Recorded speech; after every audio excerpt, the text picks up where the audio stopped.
Nitol tata নিবেদিত DBC নিউজের নিয়মিত আয়োজন সংবাদ সম্প্রসারণে সবাইকে স্বাগত জানাচ্ছি। আমি মজুমদার জুয়েল। দিনে বাছাই করা সংবাদ এবং এর পর্যালোচনা নিয়ে সংবাদ সম্প্রসারণে আজ অতিথি হিসেবে অনলাইনে যুক্ত আছেন জিটিভির প্রধান সম্পাদক সৈয়দ ইশতিয়াক রেজা এবং প্রথম আলোর যুগ্ম সম্পাদক সৌরভ হাসান। দুজনকে স্বাগত জানাই আজকে সংবাদ সম্প্রসারণে। সৌরভ হাসান, অ্যাজ এক্সপেক্টেড, মানে যেমনটা ভাবা হয়েছিল তেমনটাই আজকে থেকে বিধিনিষেধ উঠে গেল।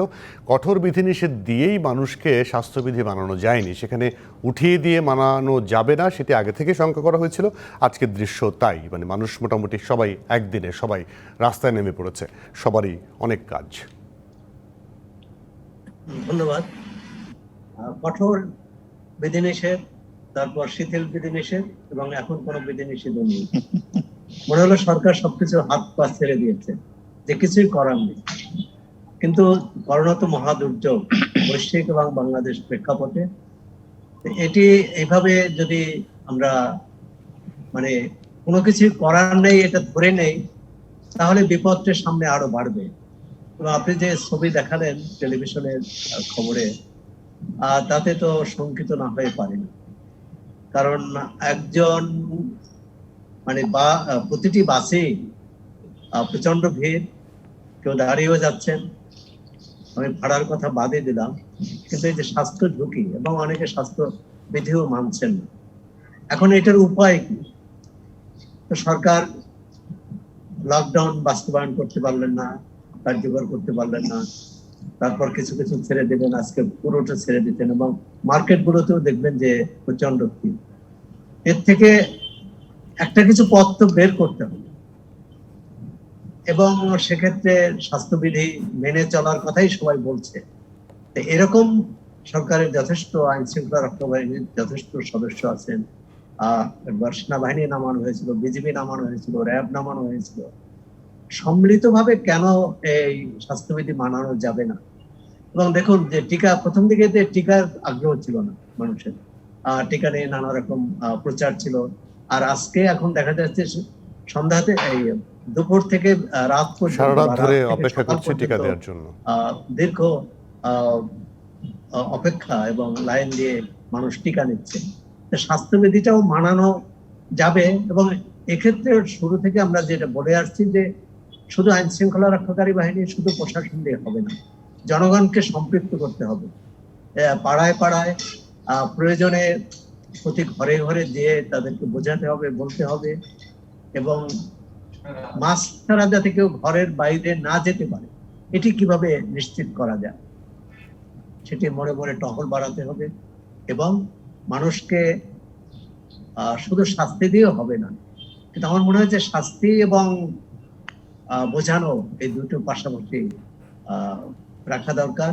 কারণ আজকে দেখুন, আজকেও মৃত্যুর সংখ্যা কিছুটা কম হলেও, সংক্রমণের হার কিছুটা কম হলেও সংখ্যা কিন্তু অনেক বেশি।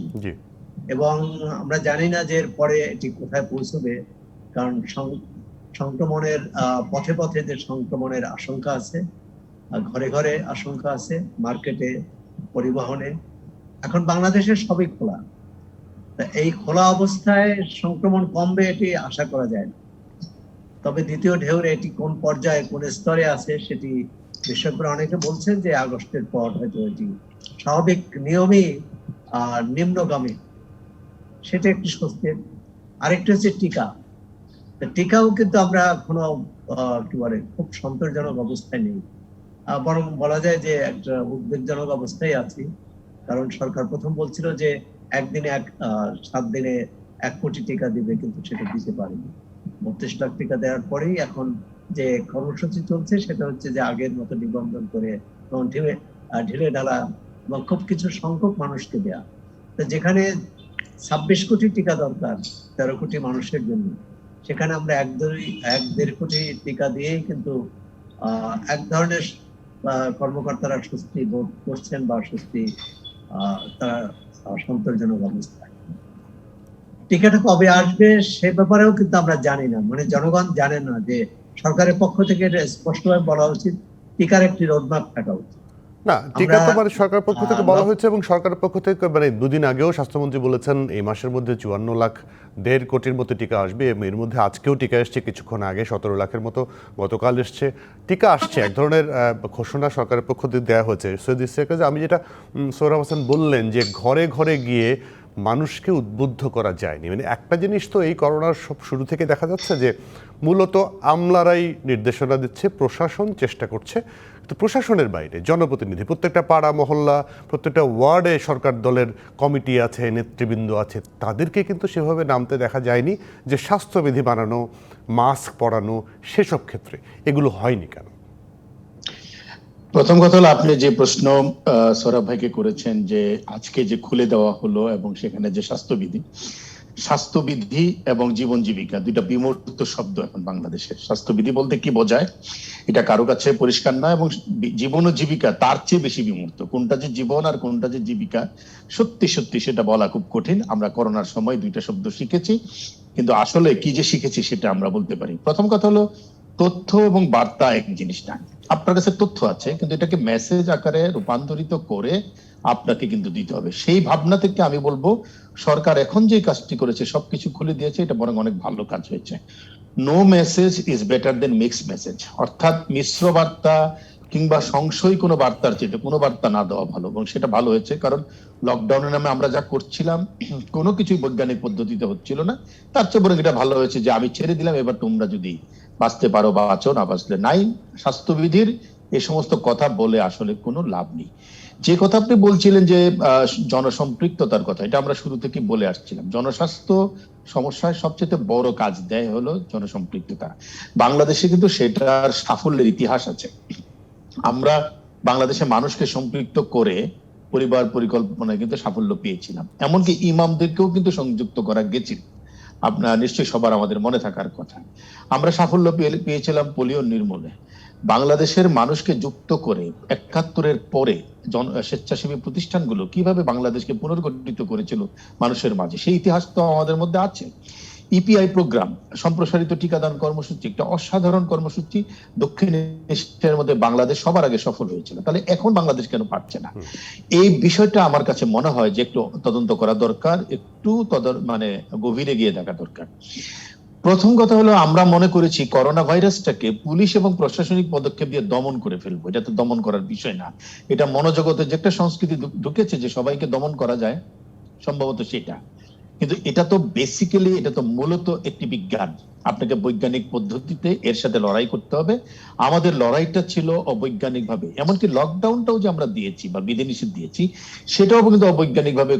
কোনোটা 5 দিনের, কোনোটা 3 দিনের, কোনোটা 7 দিনের, অথবা পৃথিবীতে কোথাও 14 দিন বা 21 দিনের নিচে কোনো লকডাউন হয়নি।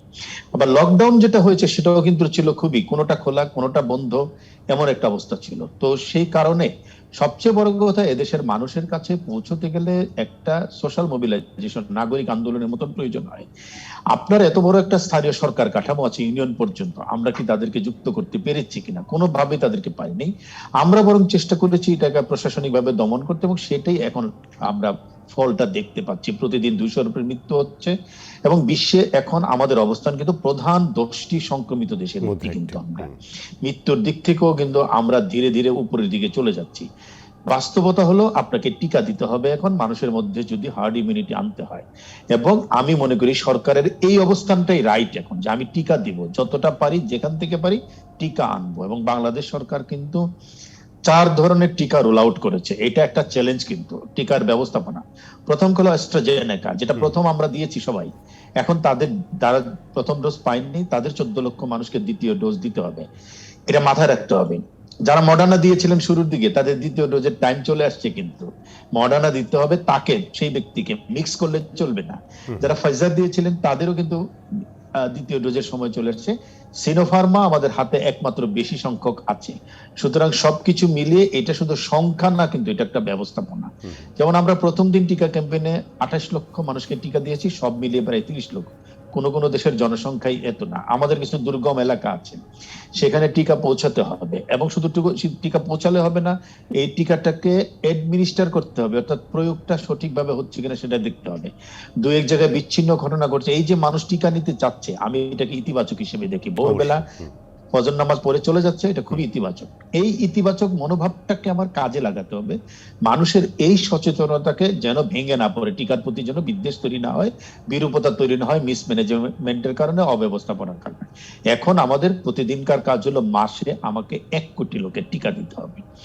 ডিসেম্বরের মধ্যে 10 কোটি টিকা আসবে, প্রধানমন্ত্রীটা বলেছেন। আমি মনে করি অন্তত 5 কোটি লোককে যদি টিকার আওতায় আনা যায়। আপনি দেখেন ভারতে যেভাবে সংক্রমণ বেড়েছিল, শুধু টিকার কারণে কিন্তু সেই সংক্রমণকে তারা নিয়ন্ত্রণ করতে পেরেছে। সুতরাং এটাও আমার এখানে এত বিজ্ঞান চর্চা, এত পরিবহন চর্চা, অর্ধেক খোলা, এই সমস্ত মানে নাটক না করে সোজা কথা, ভাই তোমরা রাস্তায় নামো, কাজ করো, তোমার জীবন জীবিকা চালাও, আমি পারছি না।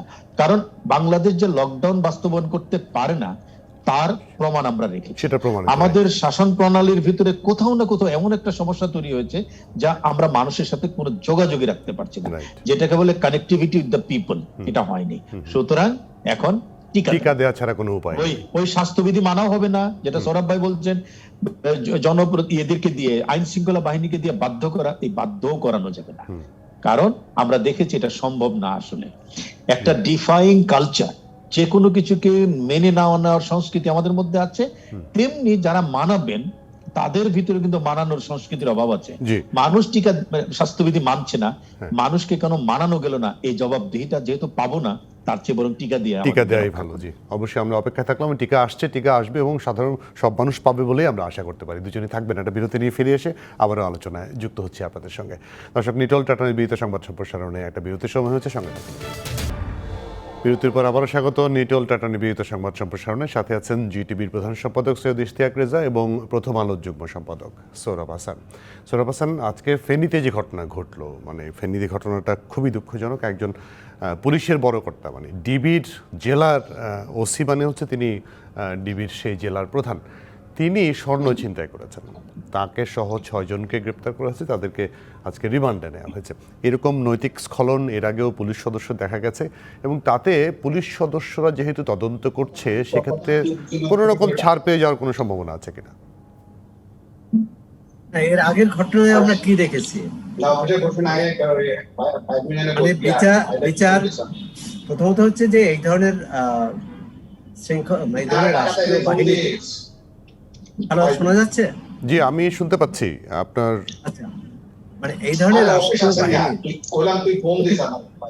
প্রতিটি সদস্যের যে নৈতিক মান থাকা দরকার, চারিত্রিক গুণ থাকা দরকার, এবং পেশাগত দক্ষতা থাকা দরকার, পেশাগত সততাও থাকা দরকার, সেটি কিন্তু অনেকটাই ভেঙে পড়েছে, অনেকটাই নেই।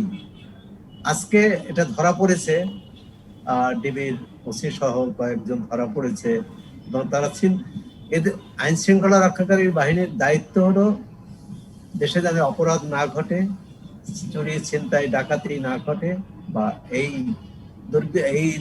অপরাধের সাথে জড়িত তাদেরকে আইনের মুখোমুখি দাঁড় করানো, তাদের বিরুদ্ধে আইনি ব্যবস্থা নেওয়া। কিন্তু তারা নিজেরাই যদি অপরাধে যুক্ত হয়ে থাকে, অপরাধ সংগঠিত করে থাকে, তাহলে তাদের প্রতি মানুষের কেমন আস্থা থাকবে এবং তারা কিভাবে এই অপরাধ দমন করবে? যে ঘটনাটি এবং সাম্প্রতিক অনেকগুলো ঘটনায় প্রত্যক্ষ এবং পরোক্ষভাবে আইন শৃঙ্খলা রক্ষাকারী বাহিনীর নাম যেভাবে আসছে, সদস্যদের, উচ্চ পর্যায়ের সদস্যদেরও, আর সেক্ষেত্রে আমার মনে হয় যে পুরো এই বাহিনীর আত্মসমালোচনা দরকার, আত্মশুদ্ধি দরকার।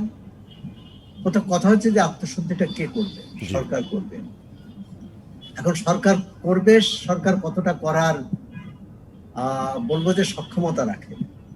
কারণ এক ধরনের বিশেষ করে 2018 নির্বাচনের পর অনেক ক্ষেত্রেই দেখা যাচ্ছে যে আইন শৃঙ্খলা রক্ষাকারী বাহিনী তাদের মতো কাজ করছে, প্রশাসন তাদের মতো কাজ করছে, এবং যারা সরকার পরিচালনা করেন, অর্থাৎ রাজনৈতিক নেতৃত্ব, তারা অনেক ক্ষেত্রেই দেখা যাচ্ছে অসহায়, এবং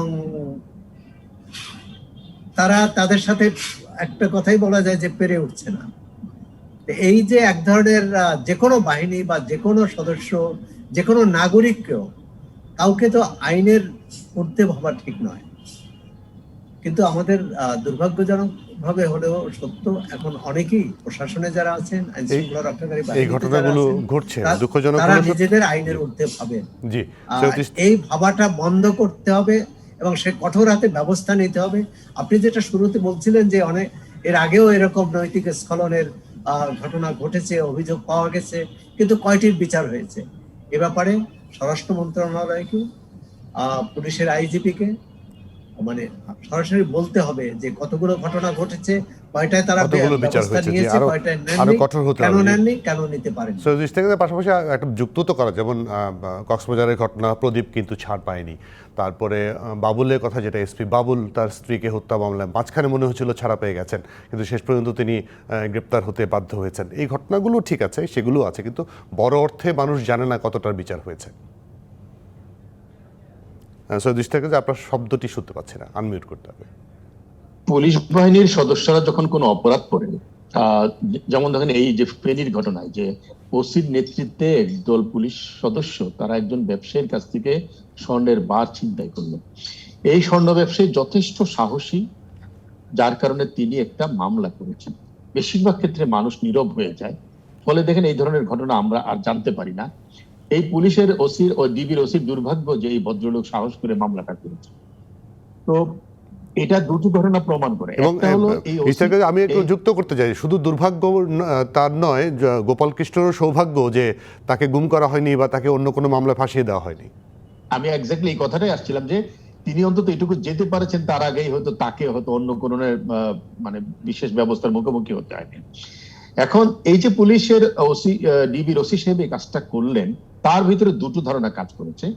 একটা হলো যে আমার কিছু হবে না, কারণ এই ইমিউনিটি তারা এনজয় করছেন পুলিশের লোকজন কিছু কিছু অন্তত। আরেকটা হলো যে আমরা যে দুর্বৃত্তায়নের রাজনীতির কথা শুনে আসছি অনেকদিন থেকে, রাজনীতি তো এখন নাই, ফলে দুর্বৃত্তায়ন কিন্তু ছড়িয়ে পড়ছে এইসব জায়গায়। ফলে এবং বিচার যদি পুলিশের লোকজন পুলিশের বিচার করে তাহলে কি হয় আমরা জানি না, জানতেও পারি না। স্বচ্ছতার কিন্তু অনেক অভাব আছে। পুলিশ বাহিনীর ওরিয়েন্টেশনের জায়গায়ও কিন্তু একটা বড় ধরনের পরিবর্তন আনা প্রয়োজন বলে যেটা বলছেন সৌরভ ভাই, যে আত্মশুদ্ধি কে করবে? আত্মশুদ্ধি পুলিশ বাহিনীকেই করতে হবে, এবং সেটার জন্য এই বাহিনীর মনোজগতের পরিবর্তন আনতে হবে। 1886 সালের বা 1880 সালের একটা আইন দিয়ে আজকে 2021 সালে একটা বাহিনী পরিচালনা করছেন, এবং তাদেরকে সর্বময় ক্ষমতা এবং সুবিধা সর্বোচ্চ দেওয়ার পরেও তারা যখন এই কাজগুলো করে, সম্প্রতি আপনি জানেন যে বাংলাদেশের সরকারি কর্মকর্তাদের বেতন কত বেড়েছে, সুবিধা কত বেড়েছে, এবং পুলিশ বাহিনীর সেখানে আরো বিশেষ করে সুবিধা দিয়ে অনেক আধুনিকায়ন করা হয়েছে। তারপরেও যদি তারা এই কাজ করেন তাহলে বুঝতে হবে যে কোনো কোনো সদস্যের মনোজগতের বড় ধরনের সমস্যা রয়েছে, ওরিয়েন্টেশন প্রবলেম সিরিয়াস। এটাকে আসলে অ্যাড্রেস করতে হবে পুলিশ বাহিনীর যিনি প্রধান আছেন তাকে এবং এই কর্তাদেরকে। আমরা কিন্তু অন্যান্য অনেক ক্ষেত্রে কিন্তু অনেক নৈতিক স্খলন দেখতে পাই পুলিশ বাহিনীর সদস্যদের। শেষ পর্যন্ত শাস্তি বলতে শুধু বদলি, ক্লোজ করা, ইত্যাদি ইত্যাদি। এরপরে কি হয় আমরা আর জানতে পারি না।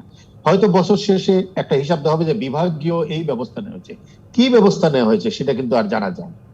অর্থাৎ শাসন প্রণালীর ভিতরে এই স্বচ্ছতাটুকু আমরা চাই যে, এবং পুলিশ বাহিনীকে তো আমি একটা বাহিনী বলতে চাই না, এটা আরেকটা প্রবলেম। পুলিশকে আমরা দিনে দিনে একটা বাহিনীতে রূপান্তরিত করছি, যতটা না এটা একটা সেবামূলক প্রতিষ্ঠান থাকার কথা। পুলিশ তো জনগণের সেবা করবে, আমরা কেন বাহিনী বলছি?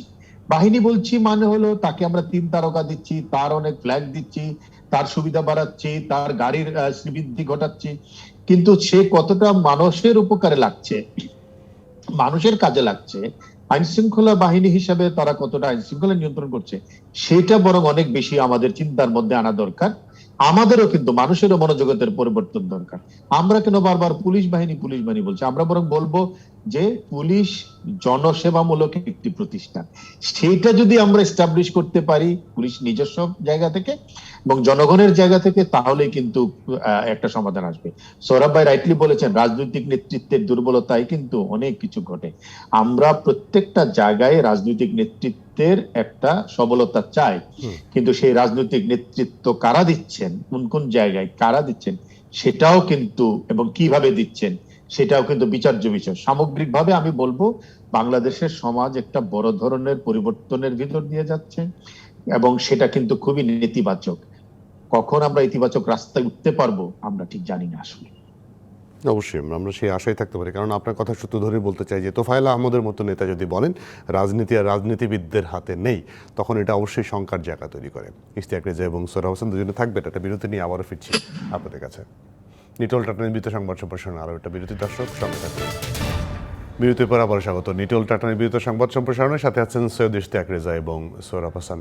সৈয়দ ইশতিয়াক রেজা, মানে একটা পুলিশ বাহিনীর পক্ষ থেকে বলা হয় যে আমাদের দেশে জঙ্গিদের সে অবস্থান নেই, জঙ্গিরা মাথা তুলে দাঁড়াতে পারবে না, জঙ্গি সেরকমভাবে নেই। কিন্তু আপনি পুলিশের প্রেস রিলিজ বলেন, পুলিশের প্রেস কনফারেন্স বলেন, একটা ধারাবাহিকভাবে খেয়াল করলে দেখবেন প্রতি সপ্তাহে কোনো না কোনো নিষিদ্ধ ঘোষিত জঙ্গি সংগঠনের অমুক নেতা তমুক নেতা, যেমন আজকে ধরা পড়েছে এমন একজন যে কিনা ড্রোন হামলা চালানোর পরিকল্পনা করেছেন।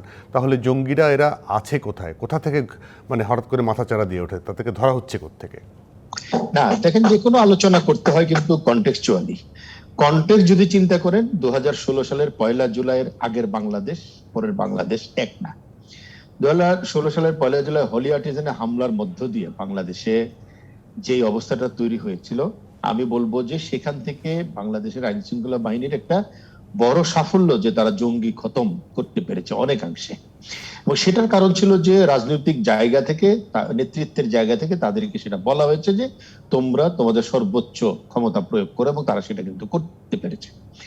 এরপর থেকে আমি বলবো যে বাংলাদেশের জঙ্গিদের একটা মানে কোমরটা ভেঙে গেছে অনেকখানি। এবং পুলিশ বাহিনীকে এই জন্য শুধু না, মানে সামগ্রিকভাবে আইন শৃঙ্খলা বাহিনীকে আমরা ধন্যবাদ দিতে চাই তাদের এই কাজের জন্য। কিন্তু একই সাথে আমাদেরকে ভুললে চলবে না যে আমাদের আশেপাশের পরিস্থিতি কি বিরাজ করছে।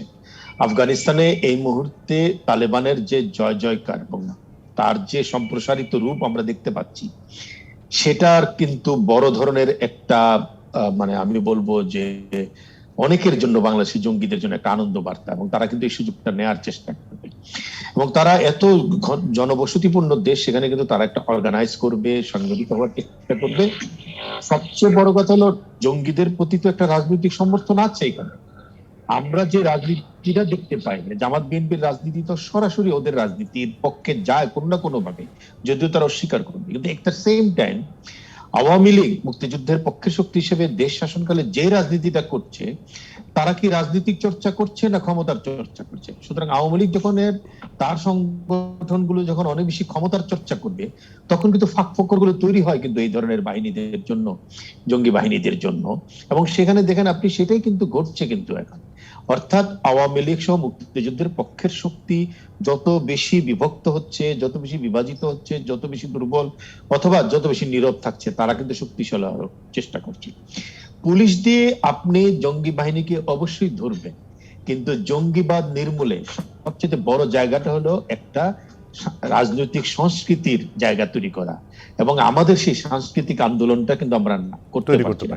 সংস্কৃতির লড়াইটাই কিন্তু এখানে মানুষকে আপনি যদি রাস্তার মধ্যে বেরোতে দেন উদার ভাবে, মুক্তিযুদ্ধের লক্ষ্যটা কি ছিল? উদার ও সাম্প্রদায়িক মানবিক মর্যাদার বাংলাদেশ। আপনি কি নাগরিককে সেই মর্যাদা দিচ্ছেন? অর্থাৎ বলে নাগরিক তার অধিকারটা প্রয়োগ করুক। আপনি কি মানুষকে একদম উন্মুক্ত সংস্কৃতি চর্চার বিকাশের জন্য এভিনিউ খুলে দিচ্ছেন? সেটা করুক। তাহলে জঙ্গিবাদ আর জায়গা পাবে না কিন্তু বাংলাদেশে। অবশ্যই পৃথিবীর সব দেশে এটাই দেখা গেছে, যত বেশি মানুষ উদার, তত বেশি জঙ্গিবাদকে পরাজিত করা সম্ভব, কুসংস্কারকে পরাজিত করা সম্ভব। জি, সোহরাব হাসান, এই সূত্র ধরে আমি বলতে চাই যে দেশের মধ্যে আরেক দেশ সূত্র ধরে একটা জিনিস ধরে দিতে চাই যে মাদ্রাসাগুলোর ভেতরে মনে হয় যে আলাদা প্রশাসন চলে। কারণ বাংলাদেশের যে মুক্তিযুদ্ধের মুক্তির গান বলি আমরা বা জাতীয় সঙ্গীত বলি, সেটি গাওয়া বাধ্যতামূলক, সেটি পর্যন্ত গাওয়া হয় না। এবং ভিতরে কি হয় তারা অনেকেই আমরা বাইরে থেকে জানি না, সরকার তো দূরের কথা। ধন্যবাদ। সৈয়দ ইশতিয়াক রেজা যেমন বলছিলেন যে বাংলাদেশের জঙ্গিবাদ এটি তো বিচ্ছিন্ন ঘটনা নয়, এর সঙ্গে উপমহাদেশের রাজনীতি, আরো যদি একটু এগিয়ে যায় আফগানিস্তান, তারপর ইরাক, লিবিয়ায় সিরিয়া দখলদারি, সিরিয়ায় যে দখলদারি হয়েছে, তার যে প্রতিক্রিয়া, তার যে পাল্টা কি বলে অভিযান, আর সেটাও কিন্তু একটি বিবেচনার বিষয়। আমাদের রাষ্ট্রের যারা পরিচালক তারা সবসময় বলেন যে এখানকার জঙ্গিরা হোমগ্রাউন্ড, মানে এখানেই তৈরি, তার বাইরের সাথে সম্পর্ক নেই। কিন্তু তাই কি সত্যি? এখানে যখনই কোনো ছোটখাটো ঘটনা ঘটে, তখনই দেখা যায় যে বাইরের যে জঙ্গিরা তার কৃতিত্ব দাবি করে, সাফল্য দাবি করে, এবং কোনো না কোনো নেটওয়ার্ক তো আছেই। সরকারের যেটা দায়িত্ব, প্রথম হলো এই নেটওয়ার্ক পুরো ভেঙে দেওয়া। দ্বিতীয় হচ্ছে যে সংস্কৃতির কথা যে বললেন, একটি গণতান্ত্রিক সংস্কৃতি, গণতান্ত্রিক পরিবেশ থাকলে জঙ্গিবাদ মাথাচাড়া দিয়ে উঠতে পারে না, এবং সেজন্য একটা সুস্থ রাজনীতি থাকা দরকার। সরকার থাকবে, বিরোধী দল থাকবে। আর বাংলাদেশের রাজনীতি, বাংলাদেশের মুক্তিযুদ্ধের পর মুক্তিযুদ্ধের পক্ষের এবং বিপক্ষের শক্তির এই যে বিভাজন, এটি সত্যিকার আদর্শের বিভাজন হলে কোনো সমস্যা ছিল না, কিন্তু এটা ক্ষমতার বিভাজন, ক্ষমতার প্রতিদ্বন্দ্বিতা, ক্ষমতায় থাকা এবং ক্ষমতায় আসার প্রতিদ্বন্দ্বিতা, তখনই কিন্তু আদর্শটা পিছনে পড়ে যায়। কারণ আমরা একসময় যারা আওয়ামী লীগ যখন বিরোধী দলে ছিল, তখন বিএনপির বিরুদ্ধে যেসব অভিযোগ করেছিল, জামাতের সঙ্গী, তারপর হেফাজতের মদতদাতা, কিন্তু আজকে হেফাজতের সাথে আওয়ামী লীগের সম্পর্ক কি? সম্প্রতি অভিযানে অনেক হেফাজত নেতাকে গ্রেপ্তার করা হয়েছে, কিন্তু রাজনৈতিক শত্রু খুব একটা কমেছে বলে মনে হয় না। দ্বিতীয় হচ্ছে যে সরকার অভিযান চালিয়ে এদের মোটামুটি নিবৃত্ত করেছে জঙ্গিদের, কিন্তু নির্মূল করতে পারেনি। এবং নির্মূল করাটা কিন্তু সেটা হলো সংস্কৃতির জায়গা, যে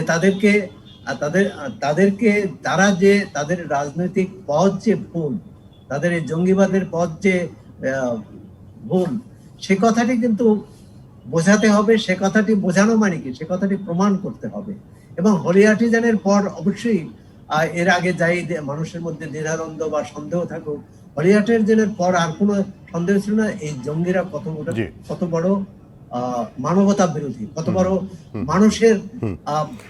মানুষের বিরুদ্ধে তাদের অবস্থান। সেই জায়গা থেকে আসলে মূল উৎপাটনের জন্য আপনারা দুজনেই দ্বিতীয়ত যে আপনি মাদ্রাসার কথা বলছেন, কিন্তু এখানে একটি মানে কি বলে, এটা বলবো যে একটু এই বিষয় নিয়ে আমরা না হলে আরেকদিন আলোচনা করতে পারি, কারণ আমাদের সময় একদম শেষ। সৌরভ ভাই, সৌরভ হাসান, আপনাকে অনেক ধন্যবাদ আমাদের সঙ্গে যুক্ত হওয়ার জন্য। সঙ্গে সৈয়দ ইশতিয়াক, আপনাকেও ধন্যবাদ আমাদের সঙ্গে যুক্ত থাকার জন্য। দর্শক, এই ছিল লিটল টাটার বিরুদ্ধে আজকের সংবাদ সম্প্রসারণ। সঙ্গে থাকুন।